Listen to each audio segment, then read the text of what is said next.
A professional security company has called for the army to be deployed to tackle illegal guns in Cape Town. Police Minister Becky Cele revealed the Western Cape has the third highest number of gun-related murders in the country. Now, gun violence and gangsterism have been issues in Cape Town for decades, for generations even. To unpack this further, I'm joined by forensic investigator at BizTrace's Calvin Rafadi. Calvin, thank you so much for your time. Comments coming from the Minister, Becky Cele, not comments that we haven't heard before, I'm afraid, with the release of those statistics from the Western Cape. He said at least 83 people were killed in the province last week, with most of the murders in Cape Town itself. And then, according to the police, arguments, robberies and gang violence remain the top cause. But of course, we could argue, if guns were not so easy to come by, those arguments would never get to that stage, would it?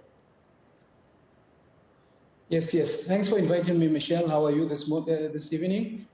What I would say is we need the army. Remember the last time when there was some massacre or illegal mining in Krugersdorp, we said, no, the police, they've got the capability. But now when you speak of Cape Town, this has been an ongoing for decades problem. And because of the trend of the violence, and we definitely need the army to help the police in relation to issues of Cape Town shootings and the gun violence and also the kidnappings in Cape Town. You've done quite a bit of work looking at how these firearms are able to be distributed. You pointed to the fact that with every bag of mandrax that's delivered to Cape Town, a gun or a firearm is delivered with it. What can you tell us about how that works? Yes, apparently that's how the modus operandi of this gang, they operate. What they do, in every 10,000 mandrax that they deliver in Cape Town, remember they come all the way from Gauteng, some from KZN. So it will be accompanied. They will package it with a firearm. Now that firearm, it will be distributed. It's in relation to guarding. The firearm is used to guard, but it's given to juvenile boys to do the shootings. And what they do is they secure their territory. So there are a lot of guns out there at Cape Flats and and Cape Town, around Cape Town itself. Now the problem is, with the police, they do know who are the big gangs, the bosses who are distributing this particular mandrax. Because you must bear in mind, in Cape Flats, there's a particular gang that deals on distributing mandrax in Cape Town, in Khayelitsha, and also in town. Now, these particular people, when they fight for territories, those particular guns are now used to guard their territory. And the distribution of these firearms is indeed key, because you'll find guns appear in the Western Cape that originated elsewhere in the country. And they don't just miraculously appear there. There would have been help along this very intricate distribution process so that this firearm could get from point A somewhere in the country to its destination in the Western Cape. This is not a problem that's going to go away overnight, is it? No, definitely. It's not a problem that is going to go away overnight. That's what I'm saying. With the modus operandi, I've studied for quite a number of years in relation to how these guns are distributed in Cape Town. Now, it has even gone as far as cigarette smuggling, because you must bear in mind, cigarette smuggling is also a big business, especially in Cape Town, because of some of the wholesalers, they keep this particular types of cigarette, and it's also distributed in the community. So you get your drug lords that are fighting for territories, then you get your cigarette smugglers. But in essence, this is very worrying. That's what I'm saying, that the military needs to be deployed to go and help the police. Because if we don't tackle this thing, and Cape Town itself, it's a tourist attraction, we are killing the investment and the touring industry in our country.